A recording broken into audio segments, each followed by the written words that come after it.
with my friend Andy Mitchell. We actually met just through Instagram. So he messaged me, I can't remember exactly when, years ago on my Instagram stories, and we just got chatting about training, with similar values on training and life. So yeah, we'll just be chatting on Instagram every now and then, and we did actually meet up. I can't remember exactly. I think we talked about it in the podcast. I think it was 2 years ago. We actually met up in person and just trained together in the park and just got food or whatever. So we've actually just met once before we actually did the podcast here.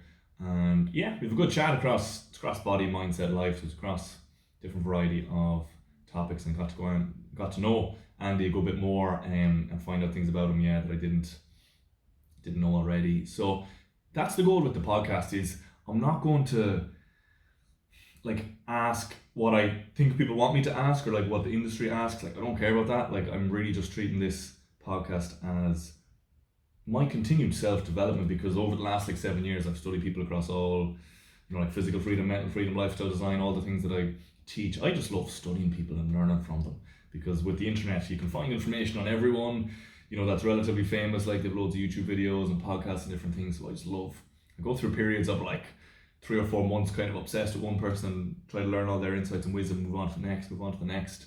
And that's what I'm going to do with the podcast, is just get people on that I'm interested in, want to learn more about, and then chat to them and ask questions I want to know about them, and that's it, And it kind of goes back to my whole way of doing content in general. Even on Instagram I do things a bit differently, and the amount of times people are you shouldn't do it that way, your stories are too long, you write too much, and all this kind of stuff. Again, it depends on the end goal. What's the end goal for you? Is the end goal make the most money or appeal to the masses? Or I don't give a shit about that. It's be true to my end goal, be true to myself.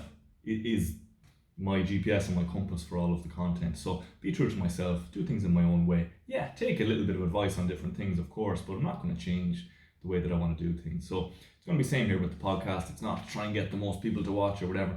Do my own thing. I want to enjoy this. I want to learn from the people that I'm getting on, and then just with my Instagram content, people like me who like what I'm doing here, they're the ones that are going to watch it. So yeah, I'm excited. I love podcasts. I watch them all the time, or listen to them.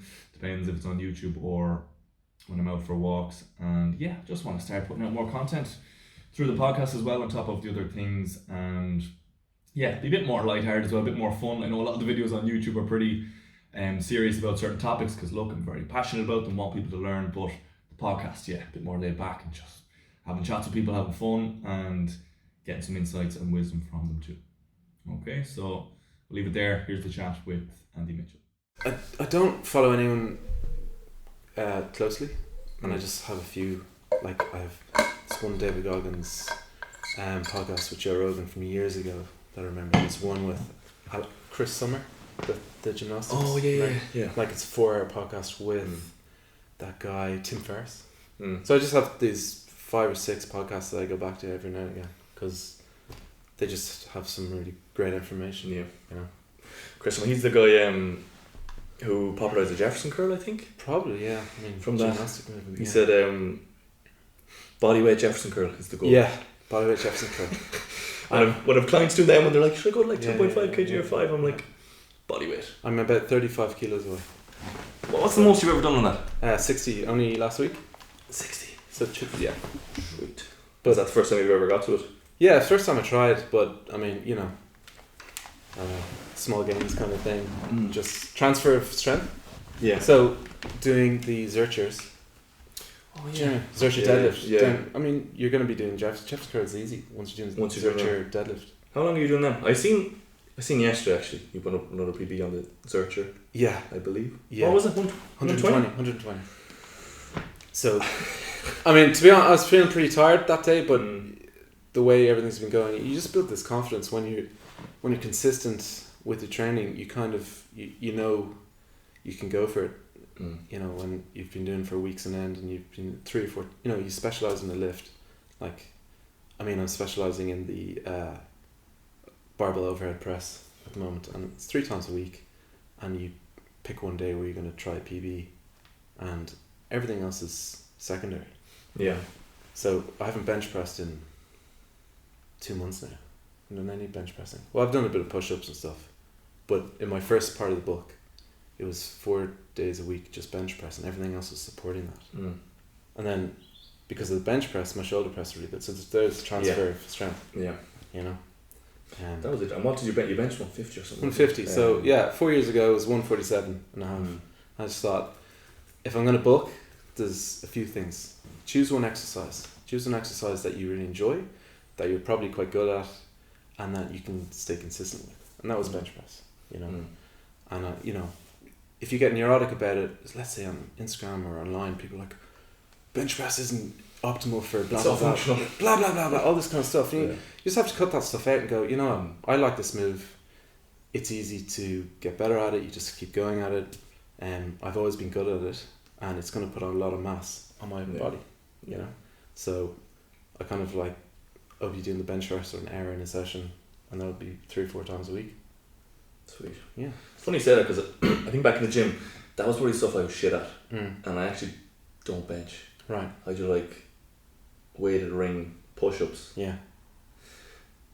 And because I remember back when I got my first strength coach, he was like going by the 4 movements: horizontal push, vertical push, or whatever. And then he was like, "Do you want more gymnastics? Do you want more weights?" Like, gymnastics. One chin up stuff sounds cool. But then I was like, probably part of me was like, I was shit at that in college. Yeah. They were like bigger than me, and I was, you know, so I was like, I wonder, what do you think? Like, so on the weighted rings. Have you ever done the weighted rings? Yeah, I've done rings, everything, weighted rings. How? But again, I suppose it's different. Like, I can do sets of 6 or something with 35 kg. Yeah.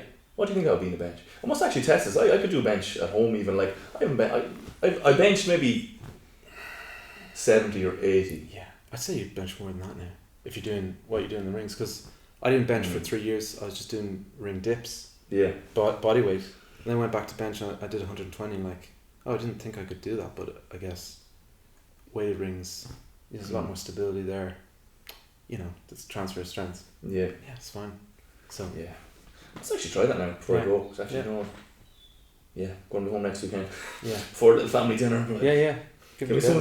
Give me a go. Sniffing sauce. I'll end up calling the ambulance or something. It won't go well with me. No, that's fucking just drink some Muji. Muji there. Yeah. That's what's got me through so far. Yeah. Speaking of Muji, part of this, I'm just coming at it random like, but eating during my training sessions. Yeah, I actually wanted to ask you about that because I've never seen anyone do it, but I knew you were on a bulk. But like, I just feel a bit sick. But obviously, if you're doing like if you're going lifting heavy, if you're doing a HIIT session, if you're doing circuit training and you're eating, you're gonna get sick. Yeah. But if you're taking sometimes 5 minutes in between lifts, you're just sitting there like, oh, that was tough, I'm gonna go at it again, and you just eat a bite of peanut butter and honey, bread. You know, you get the calories in. Like I'd finish a training session, surplus calories, where most of the time the attitude is like, oh, I burned so many calories in that session. Well, people want to get big or gain muscle, but they're coming out of sessions like down calories. Yeah. Yeah. But so it's for performance, but also the bulk. Like let's say if you weren't bulking, you wouldn't eat during sessions, would you? Just for performance. No, I probably wouldn't eat during session if it wasn't for bulk. Okay, so yeah. It's just to see how much muscle I can put on. Yeah. Like aggressively go at it. Like I had classic. I had 6-pack, but I'm totally willing to lose that in order to put on as much size and strength as I can. Yeah. Yeah. Yeah. And how far are you going to take it then? So you're on the bulk now. You're what, 96? 96. I'm trying to get 100. If I get to 100, I'll stop. I know. When I get to 100, I'll stop. Yeah. But I've got another 5 or 6 weeks. That's not a fixed goal. Okay. Yeah, 5 or 6. So I'm going to aggressively go at it now. I need to. Once you cover your nutrition, your protein, and then micronutrients, vitamins, all that kind of stuff. I just fill the rest up with kind of not junk food, not total shit, but like high calorie stuff that maybe isn't as nutritious. And it's just easier to get in. Like I drink orange juice now. I drink lots pints of milk, instead of water. It's just calories. So, yeah. I've never see, I kind of thought about like, let's say once I get to 1 chin up, I have to come up with a new goal. Yeah. I probably won't do it then, but I was like, some stage I definitely will just go on bulk. Yeah. I fucking pay you or someone else, and just to see, because I was 72 like all my life. Now just for the one I'm training, whatever else, I'm setting like 7. Mm-hmm. So I guess what's 5 kg. Yeah. Just over years, whatever, more consistent training, need a little bit more, but yeah, what do you think I'll get to then? You go into 80s definitely. Yeah, yeah. Up into 80s, 85. Well, aim for 10 kilos. 10 kilos. Yeah. Aim for 10. Someday I might go because for you aim and go out aggressively, and at the start you'll put on some weight because you know you're not used to eating this much, and you'll put a lot on. And thing is, when you eat a lot of food, your recovery speeds up, you sleep better, you can train more. And that's why I was eating more, so I could train more. So I'm trying to train 7 days a week. It doesn't always happen. And sometimes train twice a day. You know, so it could be 7 to 9 times that I train in a week. Jeez, yeah. And I'm really gas. So now I'm getting quite tired, but you try all these little things like all that garlic, raw onion, timing coffee, you know, making sure you're not drinking too late so you can sleep as well as you can, all that kind of stuff. That's funny, because I think that's going to be the toughest part. Look, I've trained hard, and like that wouldn't be a problem, but just the food is probably the biggest thing, isn't it? It's actually it's tough, but there's little tricks to it. You have to tell me actually about steroids as well. You're obviously taking steroids too. So I guess for people who don't know, so we were chatting before, and I'm going to a 30th this evening, and then me and Andrew are going to go out for whatever, food, pint or whatever, and different friend is going to be meeting me, and then he's called Andy. This is Andy as well, and I was just talking shit saying, it's only room for one Andy, but you're going to have to fight. And then I sent a screenshot of you in your cut and your bulk picture to the other Andrew, and I was like, good luck fighting this Andy, block of a man. And then he just writes back, steroids. So we'll just go for, like, as you were saying, that's a compliment though. Yeah, it's definitely a compliment. And like, you know, even 10 years ago when I was kind of doing a bit of a bodybuilding thing, people would go, oh, you know, steroids or whatever.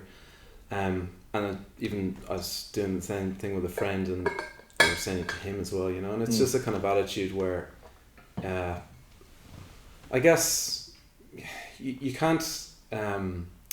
What do you say to that? You know, it's I'm not doing steroids. Exactly. Yeah. No, I'm not. That's what steroids you say though. I feel like the more you defend it, you know. So my whole thing is about health. And I honestly think steroids, like, you can do it if you want, and you can, as long as you're not make your own decisions. Yeah. But I just don't think it's a healthy thing. And there'd be no point in me doing this whole thing if I was taking steroids, because the main thing around the book is to see how much muscle I can naturally put on. Yeah. You know, and try all the natural tricks, like first thing you do in the morning sunlight, you know, all the nutrition side of it, choosing the right type of training, everything around recovery, and dedicating nearly all of my time outside of training so that I can train well and be as anabolic as possible. And the other thing is, I've been 94 kilos before, jacked, so it's a lot easier to get back to, you know, it's a lot easier to put on size after, you know, lockdown. I was into more bodyweight stuff, and I kind of went kind of vegetarian for a while, and I wasn't having as much protein, and I definitely lost weight. And then after the marathon, so the other thing is, when you run a marathon, you go. Bring in someone actually hasn't asked that before. Yeah, and we'll talk about that. What did you actually run? So was it a half or a full? A full. I ran a full, but I thought it was a half. Yeah, I ran a full. Oh fuck! But I've run 2 or 3 halves in preparation for that. Fair play. So what I really noticed after the marathon, after about 2 months after the marathon, when I finally got my energy back, when I went into the gym, I could just train so hard and for so long. I had such a gas tank. I wasn't burning it. You know, like, cardio does not kill your gains. Cardio is incredible for your gains. Yeah. It's absolutely incredible. And anyone that wants to put on size, you know, you have to do some form of cardio. The thing is, people take cardio, they just do too much of it. Yeah. Do you know what I mean? And you got to prioritize lifting and lifting heavy, because just from picking up on other podcasts and other YouTube, like, fitness guys that I follow, you can't put on massive amount of size without eating a lot of food and lifting heavy. Yeah.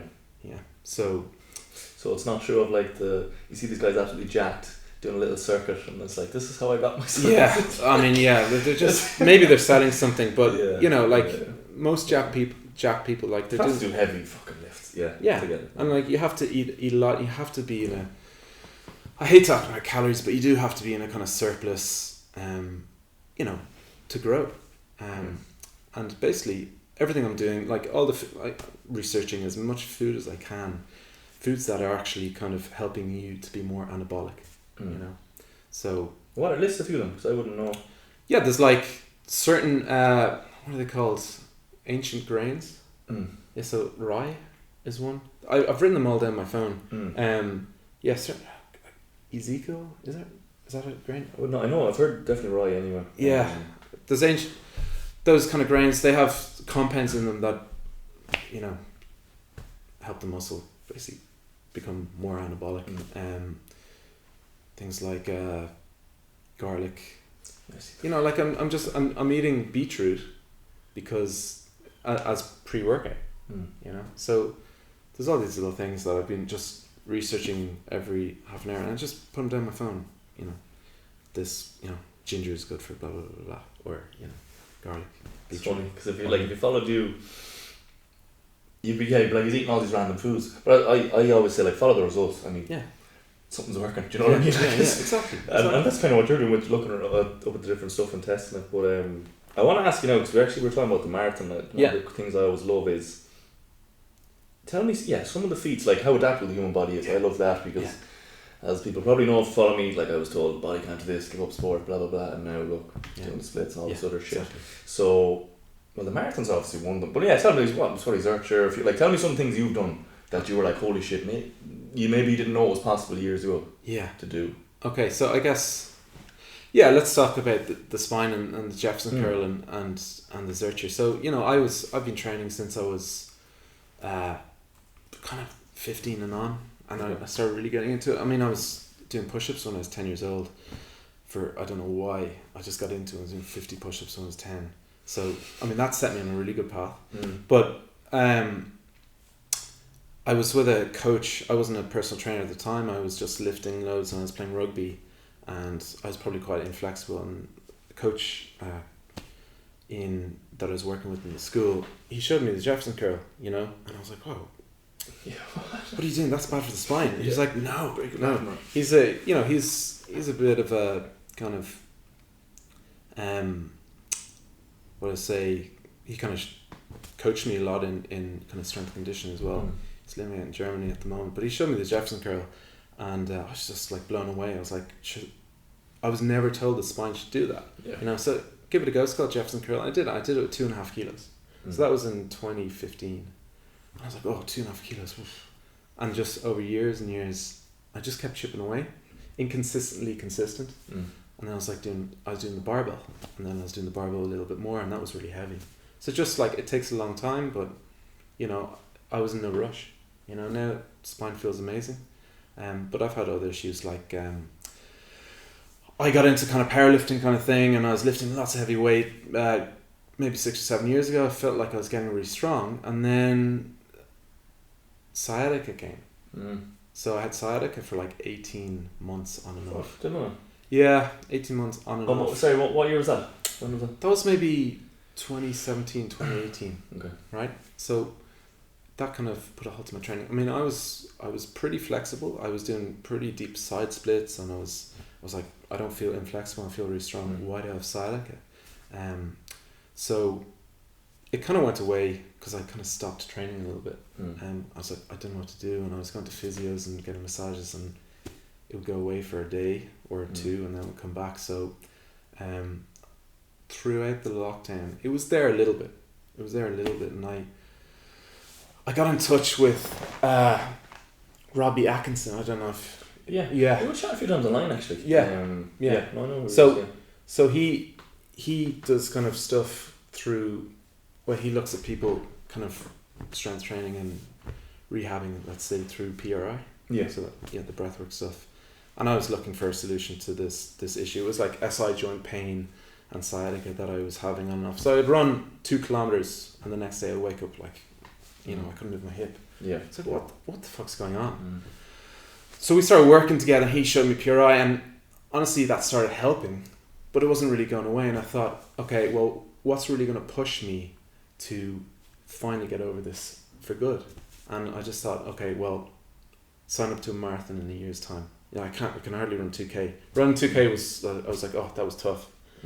Sign up to a marathon in a year's time and just get to it. And it would push me. It would push me every day to work on my posture, which was causing the SI joint pain and sciatica. So I'd work on that like every day of the week, and then I'd be running 2 or 3 times. And I just thought, you know what, I hate marathons. I hate the idea of marathons. That was my attitude at the time. Yeah. I just thought, why would you do it? You know, like a lot of people go, well, why would you do that? Why would you do a marathon? But I thought, I'm going to do it once, see what it's like. And if I can run it injury and pain free and be injury free after the marathon, that's the win. Yeah. Right? So I didn't care how long it took. I just thought, run a marathon and just try and run a marathon without stopping. So yeah, worked away at the on the rehab, did the strength training for it. Realized with running, like, it's not actually about how much you go out and run. It's more like the strength training for running. Yeah, it's so huge. Yeah, and there's a lot of people. You know, I walk or drive down the street or on my runs, I pass runners. Yeah, and I go, fuck. You know, they're out every single day. I see them every single day, and they could really do with some strength training. You know, they'd be incredible then. It's unbelievable. You see it everywhere. I know, it's such like, people who want the best strength training gains think cardio kills the gains. Yeah. People don't want the cardio gains think strength kills the gains. Yeah. You know, it's just bullshit. Like if they only knew the bigger picture of how it would help both. That's mad. So, yeah. And so, go on. So did you finish? Tell me then. Did you do the marathon pain free, or what happened, or did? Yeah. So I didn't 100% get over all my issues, because obviously I probably peaked a month before the marathon, and I started getting a little issue in my right knee, in my right knee, and you know, I was doing my best to alleviate it and everything, and just with that volume of running and training, things don't really go away. Yeah. You know, and I couldn't just stop running. Yeah. So I'd do a few shorter runs. I'd be there a little bit, and I'm like, okay, it's okay today. Yeah. But you know, it came to the marathon. Like, I ran a month before it, I ran a half marathon in Limerick, and I was like, I didn't feel it at all. That was my first half marathon. I ran in 1 hour 50. It was cool. Was that the first half marathon ever? That was my first official. I did Phoenix Park about 3 weeks before that, and I ran it in 1:52 or something. So 2-minute PB. I didn't care. It was great. It was fucking awesome. Okay, yeah. And then it was 6 weeks later I had the Cork Marathon, and you know, that was just mind over matter. It was like, okay, I had the energy gels in my little thing I was carrying with me, and I had 7 of them, I think. So I took one at the very start. I thought, okay, take one every 7 kilometers. So I get to 7 and I take one. I'd be like, oh, cool. Take one in 14, you know. So, and I get to 10 kilometers and go, okay, well, I've made 10. That's great, you know. So you just put it into little blocks. And go, oh, I made it to 21. Yeah, great. I've only half to go. But at 21, my knee started acting up, and I was like, not now. Like, I've half a thing to go. But you know, you do what you can. Yeah. So I had a little ibuprofen in my thing, and I just took it, and I was like, I'm going to take it because it's just a painkiller. Yeah, I'm going to make it through the race. I took it and I slowed down, and at kilometer 25, the knee totally eased up, you know. So obviously I was loading through that right knee too much through all my training and stuff, and you know, from my perspective, that was maybe, when looking through PRI, it's like I think I'm putting too much load through that right side, and I'm not reciprocating equally. Yeah, maybe because I had strong knees. I was like, I'm a pretty good squatter and everything. Both knees are strong. My left knee historically had more injuries to it. Yeah. So why is the right one acting up? So,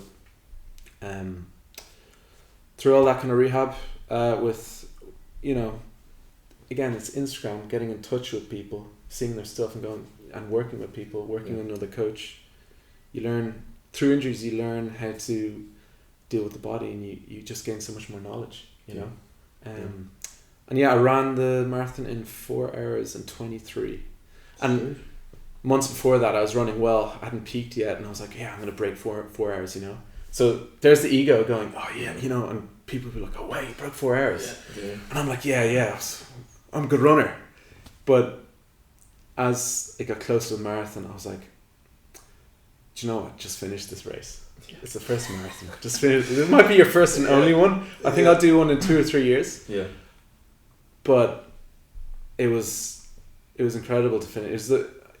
I passed the finish line and I started crying because it was actually years. It was from 2017 when I was teaching, and I was just walking with a limp every single day with this pain shooting down my leg. It's like, what the fuck's going on? You know, so it was from 2017 really to finishing that marathon feeling no sciatica. I mean, my muscles were starting to cramp. I mean, I was like just getting through it to the finish line, but I just cried. I was just like, I did it, you know. I got to it. I worked on my injury. You know, there was times when I was like, do I need surgery? You know, I was getting so desperate. I was getting so desperate. It was like, is there some way to operate on me and make this pain go away? Yeah. But then I said, no. I know I can fix this if I just get the right information and apply it. You know. That's really.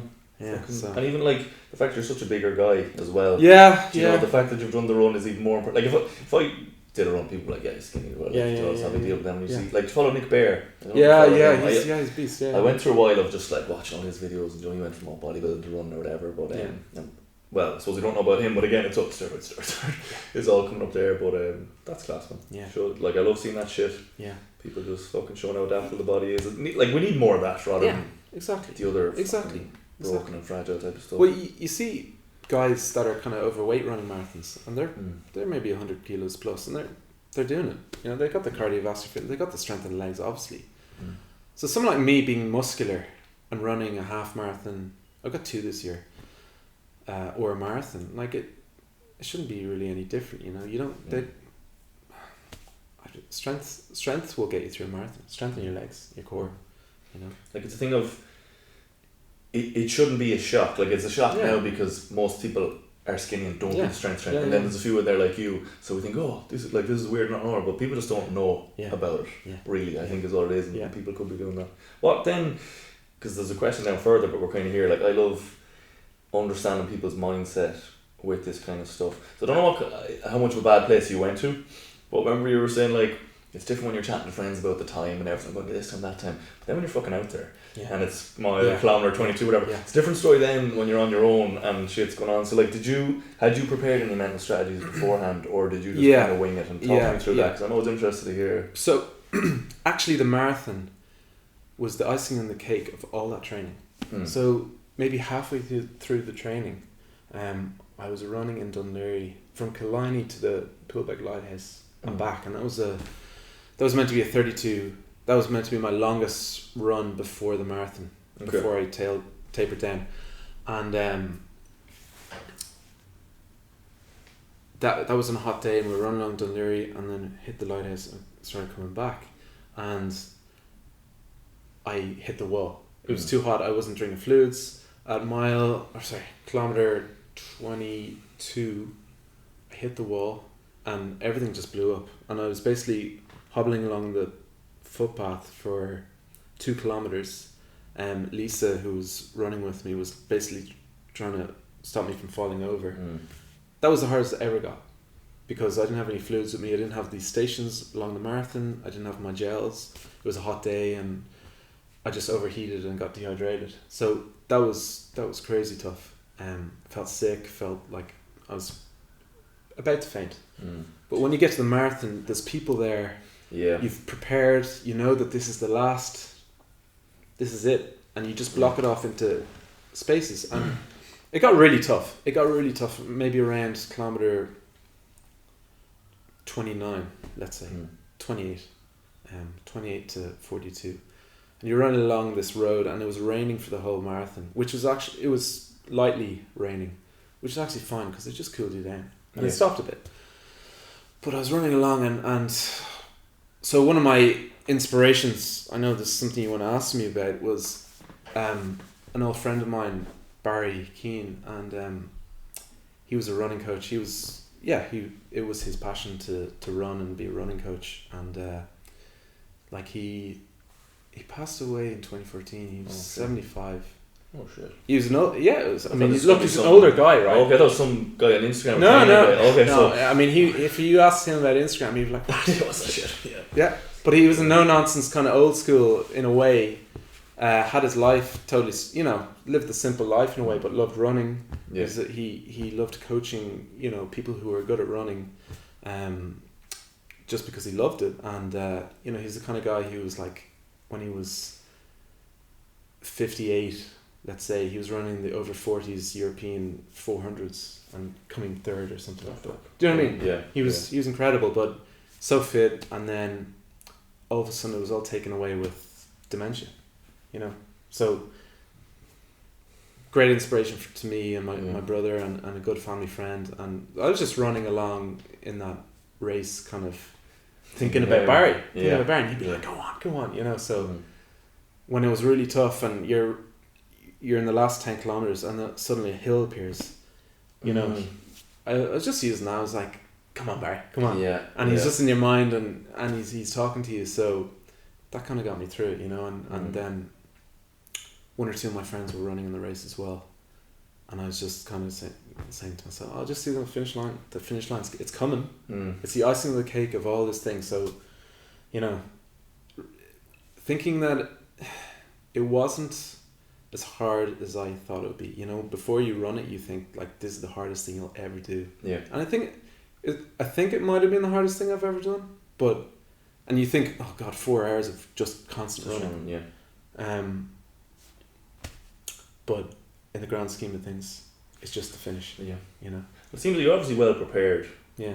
For so that it wasn't massively hard when you did it, but that's interesting because when I can think of motivation stuff, like it's kind of internal stuff, and there's external stuff. Yeah. So from what you're kind of saying there, that to me is like that's the external stuff. Yeah. When it's getting tough. Yeah.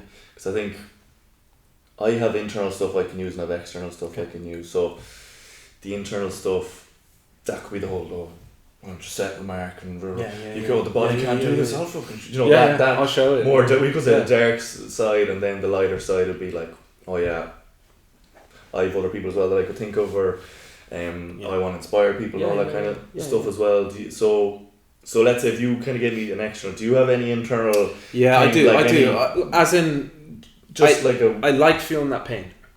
I do actually.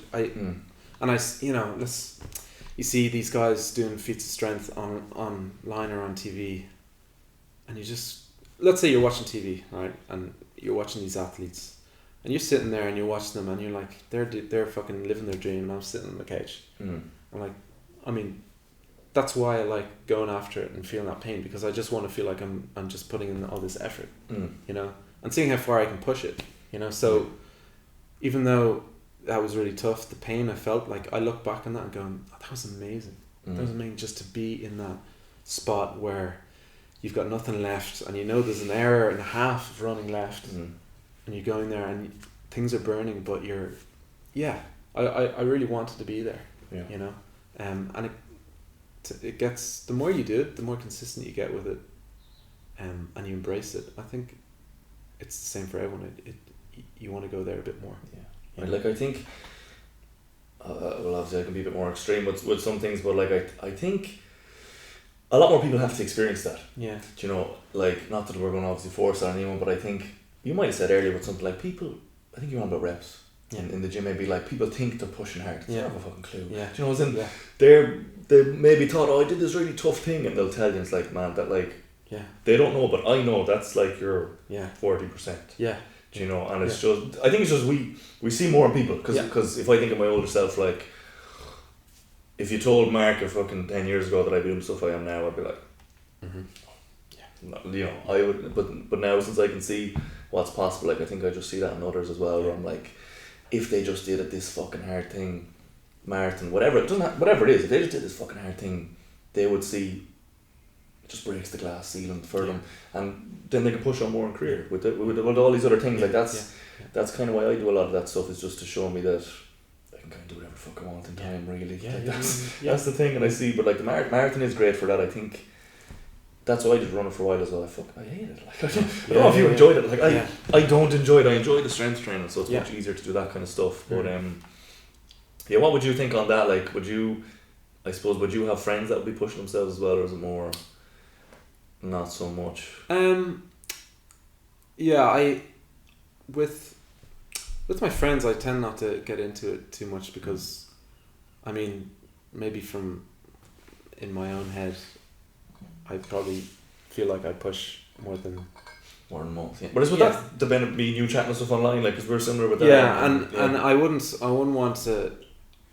I want to support. And I want to kind of gently push them. If they're pushing it, I'm like, sweet, keep going, because I think the only way you get to push it harder and harder is push as hard as you can, and then get introspective and go and actually, discuss it in your own head, looking back on it, going, well, could I push it harder? And did I enjoy that?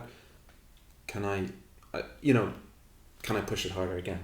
Yeah. And can you kind of unleash a bit of a beast inside you where, I've done things before where I've finished a 400 meter kind of sprints. I did 4 or 5 of them back to back, and in the last one, I honestly thought, am I actually gonna fucking keel over here? Yeah. But it was almost a euphoric feeling. Yeah. I pushed it so hard so I think with practice and then just getting a bit introspective, you can get better at it. But like, I don't know if some people can do more than others, and that some people just have a ceiling. I think some people do have a ceiling, and that's why some are able to go a little bit further. I don't know. Like, I'd say there definitely isn't it nature and nurture, like there's obviously genetic components. Yeah. But I suppose the stoic stuff, we can't. Yeah. That's what we have. Like, that's the cards we have. We can just focus on the other stuff. That's interesting. So another thing I always love asking this, is like in wisdom or insights. Okay. So I just follow loads of people. Yeah. And I just try and take the wisdom insights from them. Yeah. So same with Instagram, same with books and different things. Like, do you have any, whatever you want to call it, could be some big life lessons you got from experiences, or wisdom insights, whatever you want to call it, like because I could probably pick out like 5 or 6 things when I think back over the last 10 years, and it can be across body, mindset, life, whatever it is. And anything across those. I guess probably from some experiences, when I was, this is just what I use looking back on, where I am now with my PT business, and it's going really well. I kind of look back to, I think, 2017 as well, and I was teaching.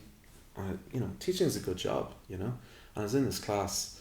I remember I was like teaching science or something like that, and it just kind of hit me straight away out of nowhere. I was like, I need to take a risk. I need to take a risk. This is bullshit for me. I can't do this, and I just got really excited in the class, going, I'm 29. Or I think I was 29, I can't remember. Yeah, it's 29 or 30, and I'm going, oh my god, I'm actually gonna quit this in the next year or two.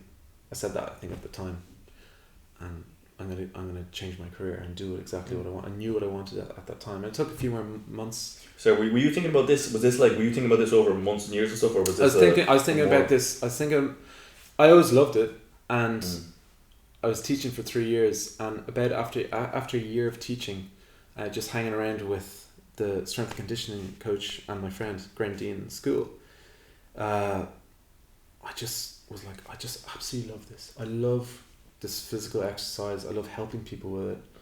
I was just so passionate and excited about it. And then as a teacher in the summer, 1 or 2 of the staff said, because I was training while I was teaching, and I was probably training too much as a teacher. Like, I was going to class tired, like, shit, I shouldn't be training someone. I'm meant to be teaching people. Roll out the TV today. Literally, like, not getting my priorities straight. Yeah. So in the summer, 1 or 2 of the staff were like, can you give me some PT sessions? I was like, well, I'm not a PT, but I can do some stuff with you. And I did an hour with them, and I was like, oh my god, I love this so much. So I guess looking back to that, I go, trust your intuition. No matter what you do, trust your gut feelings, and the more you trust your gut and respect it, and I think you got to be healthy. You got to be looking after your nutrition. You got to have good people around you, but trust your gut, and I think it's always going to lead you in the right way. You know, so with everything I've done over the last few years, trusting my gut, I think it's never done me wrong. You know.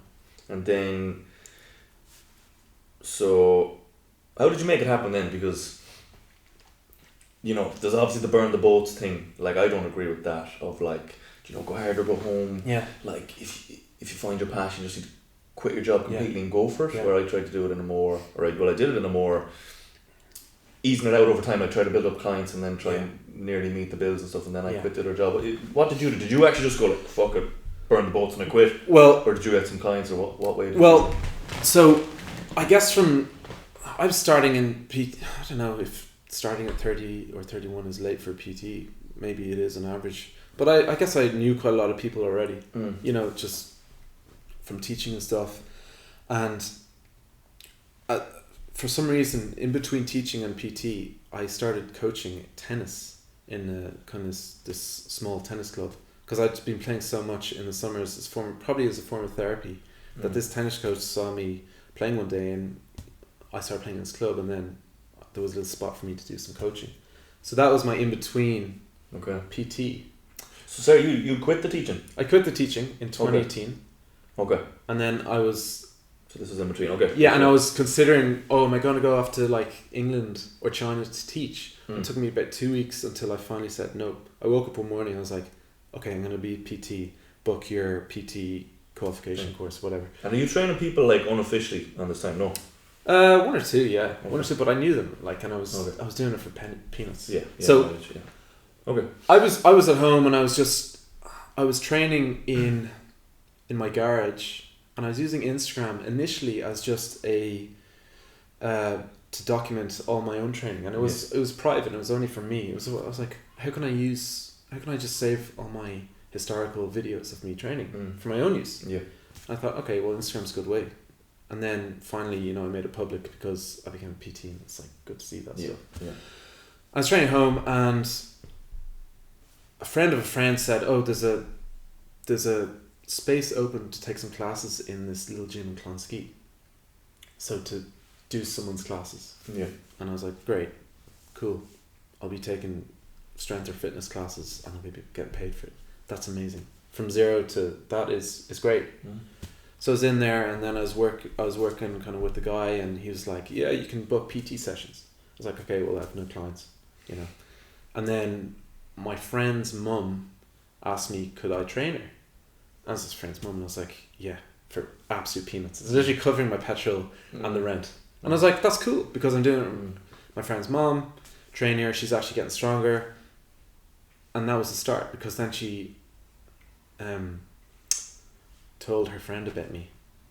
There you go. Okay. Isn't that money feels so much better and different than the money you got through? It's incredible. You know, I still remember the first. I helped a friend's auntie with an ankle issue to help her get back walking. Like, it was all for free, but then she like forced 50 euro into my hand, and I was, someone like gave me this for something I was doing for free. Do you know? And like, fuck, it's class. Yeah, I remember the first. I think my first real client, she gave me 60. And I felt cheeky almost. Yeah. I looked at it and I was like, I just got this for training this person. That's fucking amazing. That's absolutely amazing. But when I was a teacher and I was doing PT in the summer with one or two of the staff, I was like, I don't know, give me 20 quid. Whatever. And they gave me 20, and I was like, that's amazing. Yeah. You know? Yeah. And they're like, are you sure? And I was like, whatever. So when you do something you love, like, the money is kind of secondary. That's obviously important, but you know, I know PT can be expensive. I don't want to actually. It's hard with PT because you can block a lot of people from. Yeah. It's a tricky one. Like, I remember when I was coming into that. So when I had that job in Facebook, I was getting decent money. It was good money there, and I remember thinking I want to go over and do the mobility training. But I didn't want to be run of the mill. Yeah. You know, and that's how I kind of thought it was like, you can go try and be like more premium service, or you can kind of go and be trying like Little Aldi, Tesco, where they all compete on price. And then I was like, I'm not leaving this for that. Yeah. You know, like if Yeah, I'm going to do this, I want to actually just take people on who are really fucking interested in it Yeah. and help them the most. I don't want to ever be, like, you know, 20, 30 euro here, and then someone goes to 27 euro, and then everyone's gone, and people aren't even committed. You know, so like it's coming around to, once I start learning more about that, like it's the commitment, the actual transfer of energy. It's same as anything. Like actually, I remember this is going on now years. Like I had clients and they're paying me decent money and stuff, and then through a friend or whatever it was at the time, they knew someone who was injured but they had no money, and then they were like, "Oh, can you help them?" And I was like, "I'll help anyone." Do you know, like anyone that actually wants to help, I'll help them. But then I was like, "But it's like if they don't give me something, they're not going to take it seriously. There's no commitment, and no matter if I give them the best program ever, it's not going to fucking make a difference." And then, you know, we talk back and forth. It was actually an ex-girlfriend, so, you know, she's like, "Can you do me this favour?" And I'm like, "Oh no, I will. Like I'll do it." But it's not. I know it's not really going to work. But I just kind of had all the theory behind it, and then when watch thing happens, I give him 3 months for free. Yeah. You know, that's not appreciated. Didn't come back for the second session. Yeah. He was through one session. Unbelievable. Do you know? And then even I text him once. Do you know? And then I think I might even text him twice. Do you know, just through the text, and then I was like, "Well, there's the point proven, isn't it?" Yeah. Do you know what I mean? And I even said that to him. I was like, but that really cemented it for me. Is like, and then I think of myself and all the coaches and mentors I've got. Like, I paid a lot of people a lot of money, but then once you do it, the rocket's up your ass. You're like, I need to make use of this now and actually learn it. Whereas, when stuff is like very, very cheap for free, and I think there is another side as well of, I'll ask you on this then, you can kind of be the altruist or the kind of narcissist. So that's the spectrum of like, we all know like the narcissist, like, I'm the fucking best coach in the world, give me all this money and don't want the abs, and like maybe even not taking it too seriously, but they think they're God's gift to the fucking world. And then the other side, like the altruist of like, I just want to help everyone improve strength, mobility, whatever else. I don't need anything cool. And you know, like none of them are good. I think you were as well. Like I was over here. You know, I just want to help everyone and everyone get more mobility and stuff. And then like, we can't make a living off that. And like it's like then you get, it's like a bit more resentful and stuff. You know, like, oh, I'm trying to help people here and I'm making no money off and everything else. So it doesn't work. So obviously I had to work hard to come up. I'm somewhere in the middle now. Like I charge what I think I'm worth, and then like it always comes back to like, do I think the price is worth the value that I'm giving to them? And if I can wholeheartedly look in the mirror and say yes, do you know? And it takes a while to kind of get there. But like, what's your opinion on that? Like, and what obviously you'd go through it as well, because I was the same, taking 20s and 50s off people. Yeah, of course. How did you kind of navigate that? I definitely think that. I know I've experienced it before. Someone, you know, you're doing them a half price thing, and they're just not valuing. You can see that. You can see that, and there's part of you. I think it's a human thing too. When you know they're paying you peanuts, you're, you know, relative peanuts to what you're used to being paid. You're kind of like, okay, you know, and there's a little bit of that, but you want to help. You're only human, you know. And like, let's say 6th class of the day, and if they're paying you peanuts, you're just kind of like, oh, come on. You got to value me, and I'll value you. Reciprocal, like exactly. It's reciprocal. But I think at the start I wanted to help everyone, but I think you got to kind of go, well, this is what I'm good at providing, and it took me a while to figure that out, and I've kind of gone down different kind of corridors a little bit, you know, and I kind of, there's people that out there that are PRI practitioners, you know, they're incredible and they're really focused on PRI or FRC or mobility or, you know, all this kind of stuff. And I really like the PRI stuff, but I'm not going to be, you know, the PRI guy or whatever. The PRI guy, but I like to add some of that into my strength training. You know, so strength training with the PRI stuff, because I think they both go really well together. But what I'm trying to get to now is just helping. I don't want to narrow it down too much, but one thing that's motivated me a lot is seeing guys my age, 30 or over, and they don't have to be guys, they can be younger as well, okay? So, and they seem kind of quite lost, and there's no drive or purpose, and they're like, you know, they've been working for 10 or 15 years now, and they're just jaded. Like, fuck, you know, I do my job, come on, watch Netflix, you know, and they go for the pints. Yeah. And like it's just gotten really like samey, and I'm just like, get strong, come to the gym. It's real simple. Just lift some simple weights. Just keep coming. Yeah. Get consistent. Enjoy it. You don't have to compete. You don't have to become a power lifter or a CrossFit or anything. Yeah. You do it for the act of doing it and for the struggle, and and I don't think people understand because obviously people don't watch TV or whatever. Like, it doesn't matter. People, like, I'm all for people doing whatever they think is true to them, what they want to do. But some people, I don't think they understand how much better they could feel. Like, if I think back when you're off drinking and all that kind of stuff, compared to like how I am now with my trainer, like. You feel so much better. Yeah. Your life is actually better in general. So it's I think, so much better. Yeah, I think a lot of people don't really know that if they haven't kind of done it before. Yeah.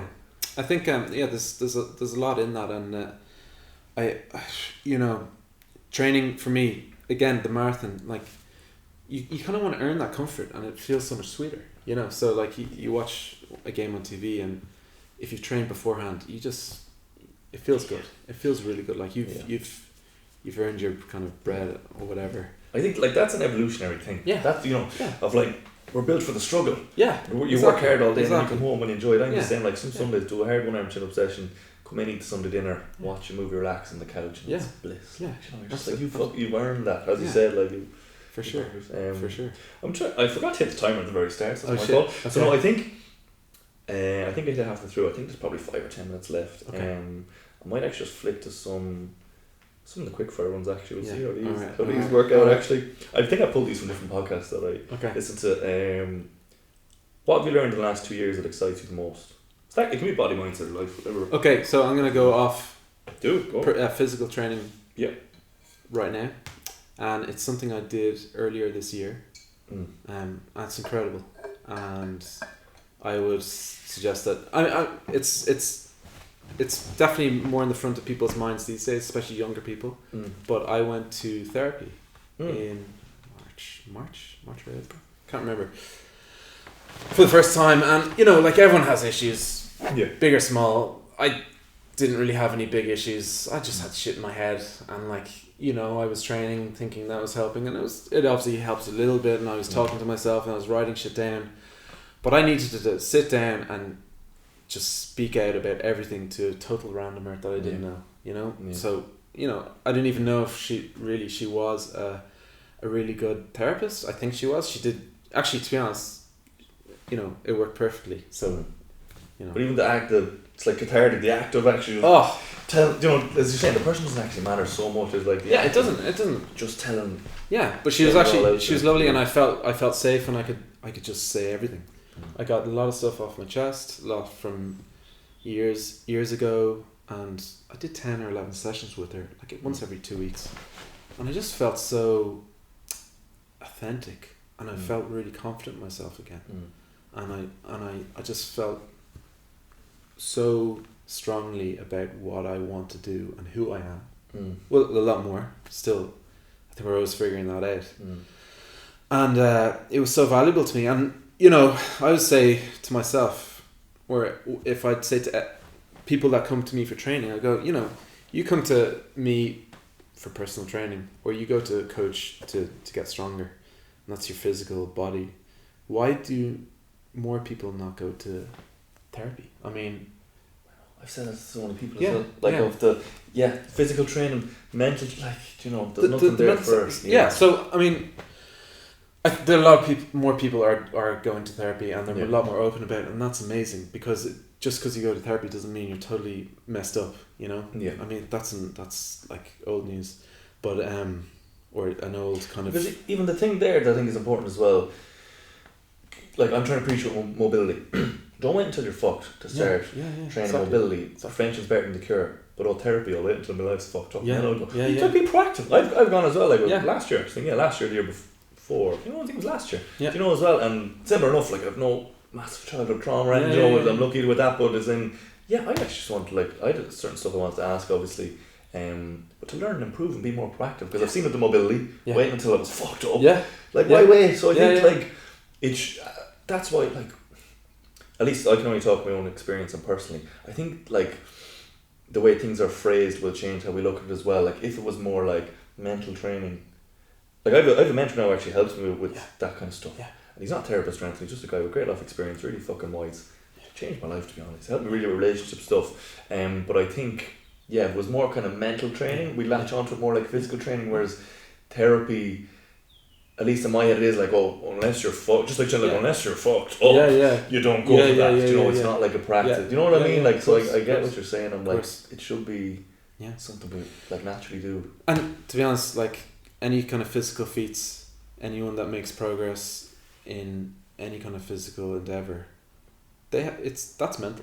Yeah, it's all mental. Like you're not gonna get a weak-willed person doing these amazing, becoming extremely strong. Yeah, because that's all it takes. I mean, 90% of the time that I start training, I'm like, oh Jesus, really? Fuck, the body's like, no, just chill out, just sit on the couch. And then I'm like, I've been here, I don't know how many times before, thousands. I've literally been here thousands of times where I go, okay, just start moving, and then literally 5 minutes later, I'm like, yes, I'm ready. It's fucking awesome. Like, it's so funny. Do people think that we always enjoy training? Yeah. Do you know, like, the same that those 1 hour tune-ups, different things, the shed's fucking free. I'm like, I don't want to go out. Yeah. But like, look, build discipline, different things. But once you're out there, once you've got over the warm, been for a few sets, you're like, do you know? But it's just people think that it's going to be. The funny thing as well is people think that goes away. Yeah. Well, Do you know, as in, I'd still, whatever. I don't want to start the session because I know it's 2 hours or this and that and that. But we know now that barrier is always going to be there, and we know how to kind of step over it. Yeah. You know, because that's what I used to think. Even that's why I followed David Goggins and a few other people for a while, and it was so refreshing to hear them say that. Someone like Goggins saying those things never go away. And even, do you follow Ross Edgley? I follow a little bit, not so much anymore, but I remember he swam around Great Britain, first person to ever do it. He was on YouTube, the Red Bull thing. So what was it, 158 days? He swam like 6 hours on, 6 hours off, or some crazy shit. And jellyfish fucking eating them, but I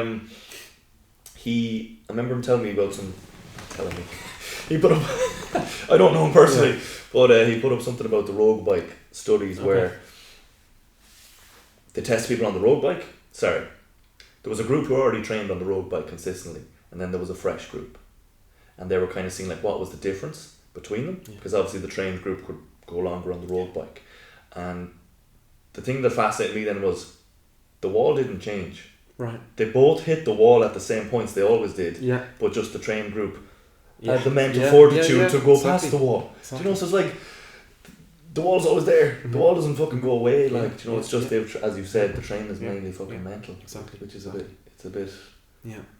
kind of the opposite of what people think. And it's like one kind of feeds the other. The mental training, the consistency, and then you get confidence from that. And then in yourself you become more confident because you're pursuing this thing, it maybe your passion, or or it could be a short-term passion, it's definitely long-term for me anyway, but one thing I've used myself over the years actually is just, I've spent a good bit of time even in my 20s enjoying being on my own and like, I've read good few of the self-books and everything, and I'd write a lot of stuff down, my thoughts and stuff, and I'd even talk to myself. And one thing that's helped me a lot is just sometimes, use a mirror and just look at yourself and give yourself like, you're doing well, you're doing well, and just remind yourself, because it's, I do that every couple of days, and it kind of sounds weird, or maybe people would get uncomfortable about, and some people can't do it. And I know people that I've said to them, just, you are killing it. Look in the mirror and tell yourself that. Yeah. And maybe it's a confidence thing, or they're just not there and they can't do it. Yeah. That's so funny, because that's what I do sometimes. I think I put up my stories probably once every 6 months, but like on those 1 hour chin up sessions, in between or near the end. Because I'll just be walking around here. I'll look in this fucking mirror. Yeah. And that's what I'll do. Yeah. And I'll see myself, I'll look at myself, and I see this from Eagles Freedom here. Yeah. And then there'll be the odd, or I'll just look and I'll be like, you're the fucking man. Like, you're fucking. Yeah. 4 years ago, you couldn't do fucking 3 chin ups. You're nearly on, and that's, I think, because I still remember as a kid looking in the mirror getting embarrassed. Like, do you know, as you're just saying there, like, you know when you look in the mirror, like, if the confidence is there or not. And I think I've never been one for aesthetics, like as I said, that's not my thing, but that's what it shows me. Yeah. when I look in there, and I suppose it's great lighting coming down on top of me, but then I see this is how I think. I'm like, all the gains are up here, but no one sees them.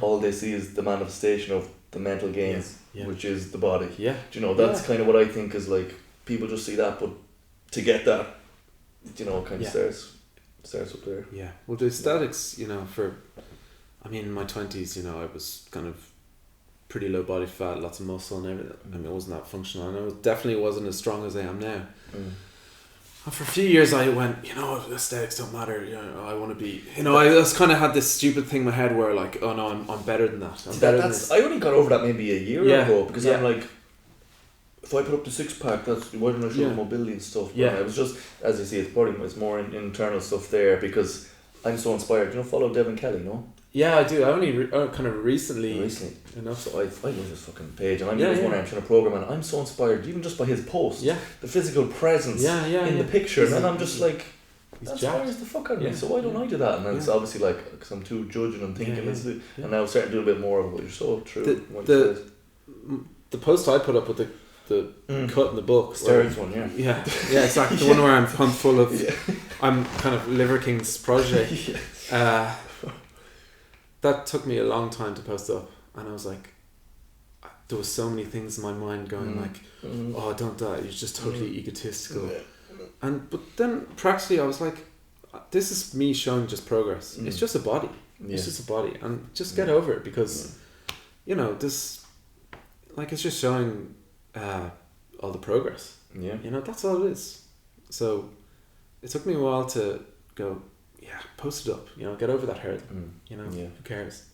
I think because it's, I just would be so like, because it's all like internal judgment. I would, like, the last thing I'd want someone to think of my page is like those, buy my fucking app blaster, here's my discount code. Like, I'd like, oh no, that's like, I don't, that's not what I'm doing, is I really care, and all that kind of stuff. But it's true, as I said, what inspires you, I think, that's a good metric for me of what I want to do, because I think usually when people inspire us, like, they show us things that are in ourselves that we want more of. And then I see that a lot through Devin, where he's just a fucking straight talker. Because I'm too polite, and I suppose it depends on what stuff in my Instagram stories I read. It's easier to be straight when I'm behind the phone, but it's like, I want to be straighter, and I wanted to show a bit more of the body as well, because that's results. I say follow the results, and it's hard not to give some sort of respect to someone. But you see Andy walking in the room, you're like, Andy's got something going on to look like that, like, in terms of mental strength, different things. You know, like, it's respect for me, at least. It's funny because body dysmorphia,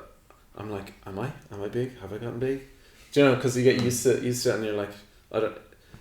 There's probably a bit of that going on, which is funny. Like, it's maybe a result of all that training, but yeah, I guess you get used to it, and I guess I have put on size, and it's great. It's great. I feel fantastic. And a few clients I'm training now that have gone on to me because they just want to put on some muscle and strength. It's feeling fantastic, you know. There you go. If you can do it in that way. Yeah, exactly. So I think I'm going to ask you probably one or two. This might have cut off by now, but anyways, we'll go like one or two more quick fire. Do you know what weakness you try to hide in your life? You've already talked about therapy there, which is great. A weakness is I've been too nice. You're just talking about I've been too nice. Go into that, 'cause I think that's a very common thing, and I think why some people do like the stuff, let's say some of the YouTube videos I put up, is, look, when I get into that mode, if I look in the camera, I think I'm talking to old Mark, and I kind of change, to be honest. But yeah, tell me about that, because I'm very too nice, like too accepting of certain things, and you know, kind of not speaking up if something is bothering you, know, just trying to, you know. That probably stems from stuff from my childhood and stuff, but yeah, I think through the therapy, actually working on that, and things are working out for me a lot more. Cool. Just more authentic. And what has changed then? Well, it's just been a lot of work to know that I might rub someone up the wrong way. But who cares? Do you know what I mean? Like, I have to look after myself first. Yeah. You have to look after yourself, and then you can kind of help others, you know. I think that was a good, you know, a few lines that stick with me is like, other people don't have to like you, or it's not up to you to make them happy or make them feel at ease. That's how I would feel a lot of things.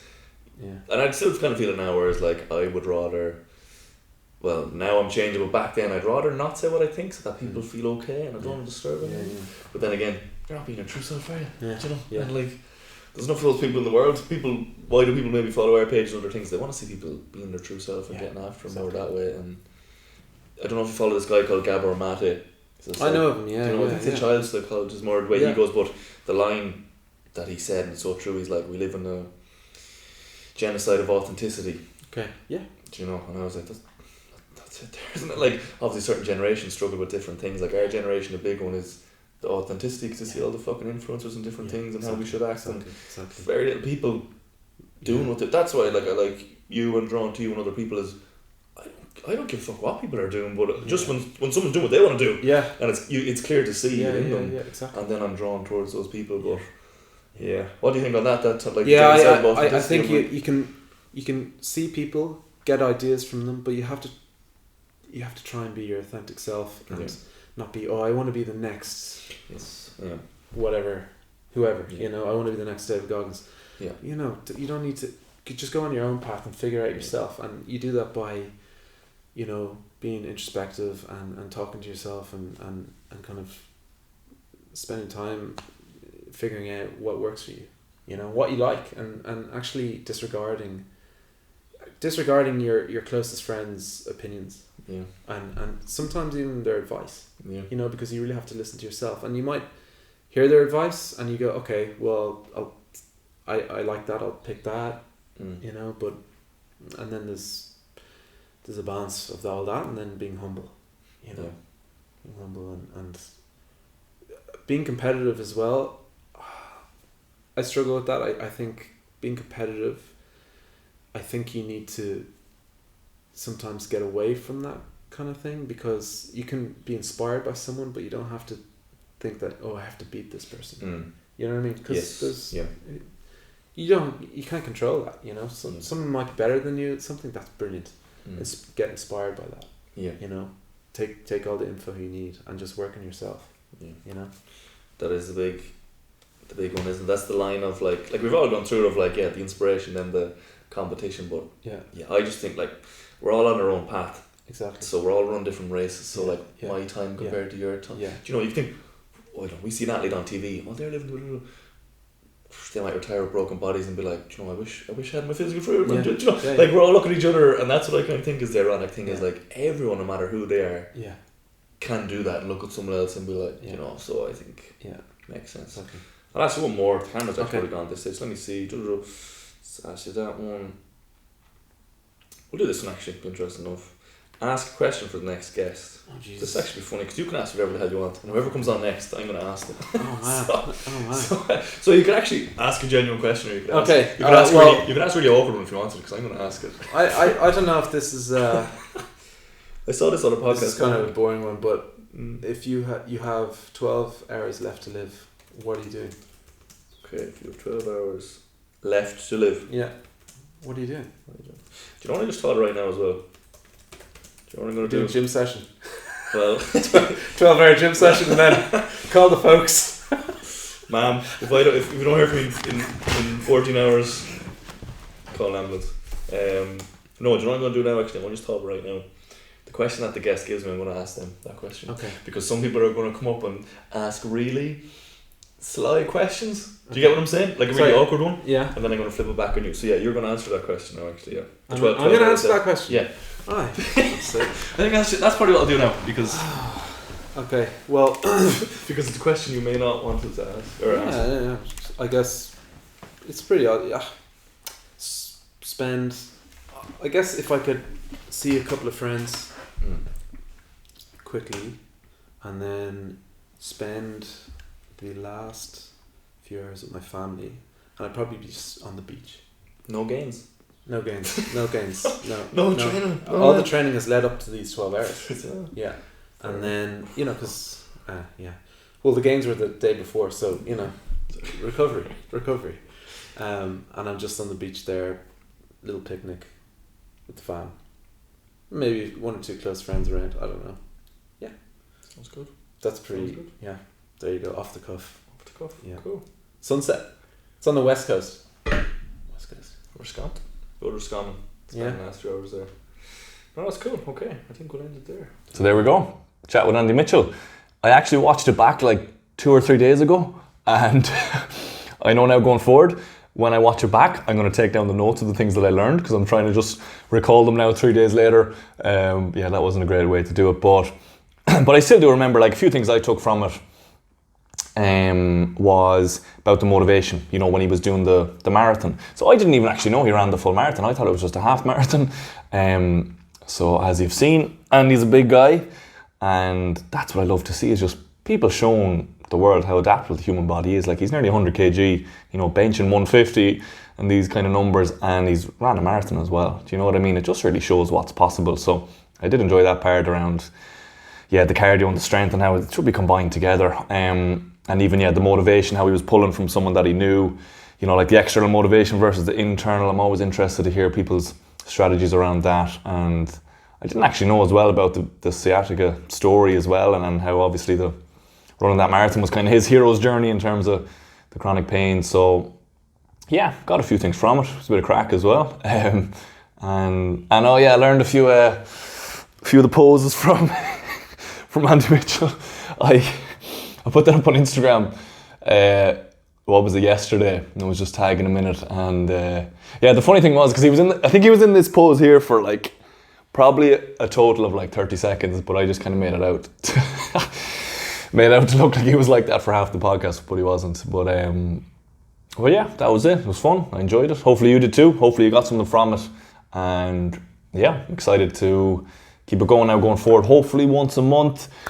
But, you know, I'm going travelling now from next week to Bali, and, you know, maybe Asia for 6 months. So look, we'll see how we get on, but I definitely will prioritise the podcast more this year. So yeah, any guests that you want, you can write to me on YouTube here, or even write to me on Instagram as well if you do have any guests in mind that you want me to interview. But yeah, that's the first one done. Anyway, hopefully you enjoyed it, and hopefully the next one will be dropping soon. Yeah, jeez. The time flies, you know, like that's what happens where, obviously I'm listening to what you're saying, I'm chatting back and stuff, but like, it just, time fucking flies, and then I was like, I better check the time. I could talk for 3 hours, man. I know, that's what I'm saying, like, that's what I really want to do this, because I just want to talk to people I'm interested in, but I hope you got some value, fucking hell, I don't know, I just felt like I had fun, you know, I said that's the main goal, like, I had fun, and I learned a few things there, and that's it, and whatever people get from it, they will, but it's fun, isn't it, like, do you know what I mean? Like, obviously, oh man, thank you. Thanks, it was fun, Jesus. Yeah. And you fucking said whatever you wanted, which is the whole goal. But it's fun though, isn't it? Like, I know there's a tiny bit of pressure beforehand because you're a bit like, it's a bit weird. Yeah, man. I was just like, fuck, this is a little interrogation. And then I was just like, just speak. You know, it totally went off script, in my opinion. But that's... Yeah, but I was like, that's great, because that's flow. That's just flow. Like, that's all there, obviously. You know, I thought the first question is childhood. Yeah. I thought I was going to be, okay, I've got it memorized. Blah, blah, blah, school, blah, blah, blah, blah. And then we started like... Because I can't remember, we just started midway. To train and to start different things, and I was like, I remember just flicking, I was like, it's not going to go back to childhood now, really, look, this is fine, we'll just go from here. But I think that's the best way to go, because otherwise, it would have been so scripted, you know, so I think I just want to have them there because... You know, let's say worst case, it's not really flown, and then I can ask stuff, do you know? But it's fine. Like it was great. It was fun. Anyway, just want to see if this is off or not.